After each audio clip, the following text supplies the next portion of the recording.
we have our first cake here that we're going to start candy melting. I like to do the bigger ones just to get them out of the way. Also, if you happen to not have enough candy melts, like if you're kind of like running on the low side, it's much easier to make it work with a little tiny cake than to make it work or make it stretch with a really big cake. So you want to get these out of the way first.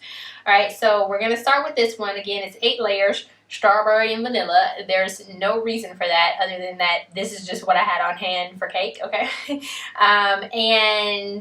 Okay, so let me explain. The way that I did this before, if you guys seen the older candy melting technique videos, is that I would take a board that was larger. So this is an 8-inch cake.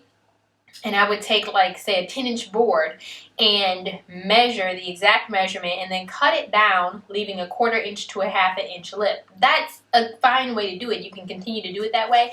But a much easier way that I've found since then, I actually learned from Lori Saldana of There Should Always Be Cake. If you watch Black Tie Sparkle Cake, she does the same thing.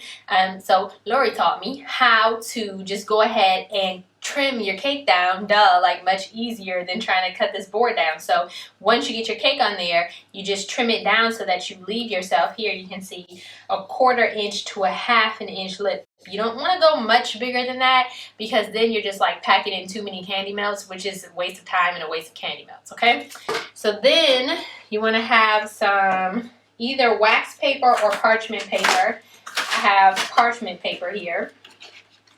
All right, so you want to take some parchment paper and you want to put a parchment paper circle over top, okay? So this is a brand new box.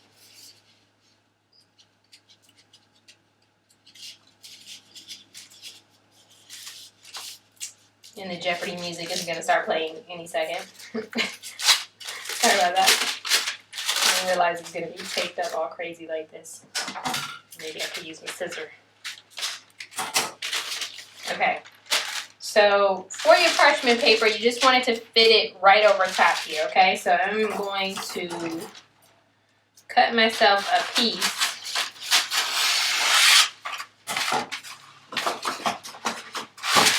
And then you can fold your parchment paper. Okay, and then put it at about the halfway mark here, minus this little cut. So put it at about the halfway mark, and then you can put some, just put a little score so you know where you want to cut it. Okay, then you can take it off and just go ahead and cut, making sure you hit your marks. Your little scores that you made.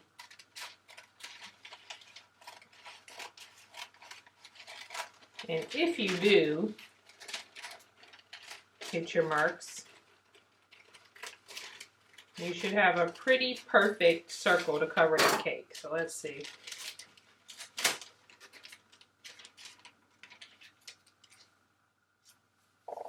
Okay, that'll work. Actually, there's a little piece sticking off. It doesn't have to cover exactly, but you just don't want it to have overhang because that'll get in the way. Okay, now you can grab your candy melt. So I just grabbed these off of the double boiler, which has a little bit of warm water there.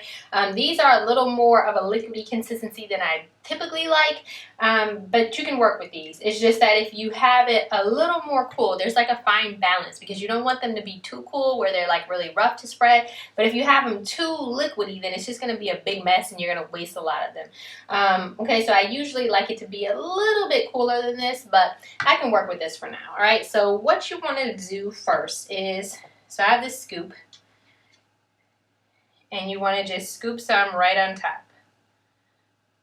Okay, and then, where's my spatula, Lord? Okay, I don't know where my spatula went. Okay, so take your spatula, and you just want to spread it evenly around the top, just like you would any kind of icing.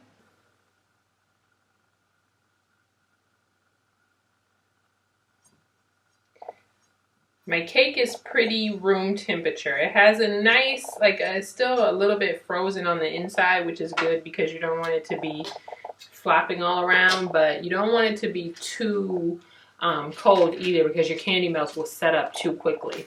Okay, so then take this and just kind of pat it in. Try to get the air bubbles out, but don't worry too much about it, but you know, try to flatten it, and then take a little bit of candy melt and spread it thinly on top.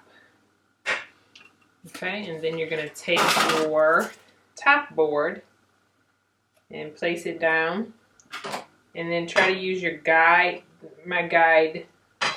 my spatula. It's definitely too short, but you can also use a knife, anything you have that you can kind of just make sure that it is sitting even. You can also use your eyeball a little bit, okay? So once you know that it's pretty even, you're going to take it and you just want to flip your cake upside down, okay?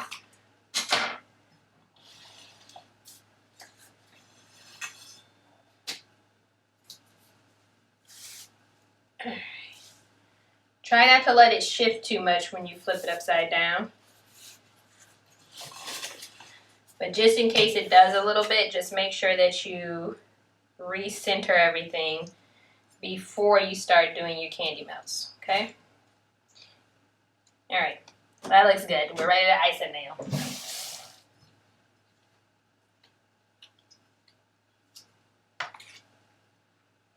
With your candy melts, you can really start anywhere, but I like to start by scraping the candy melts on the top.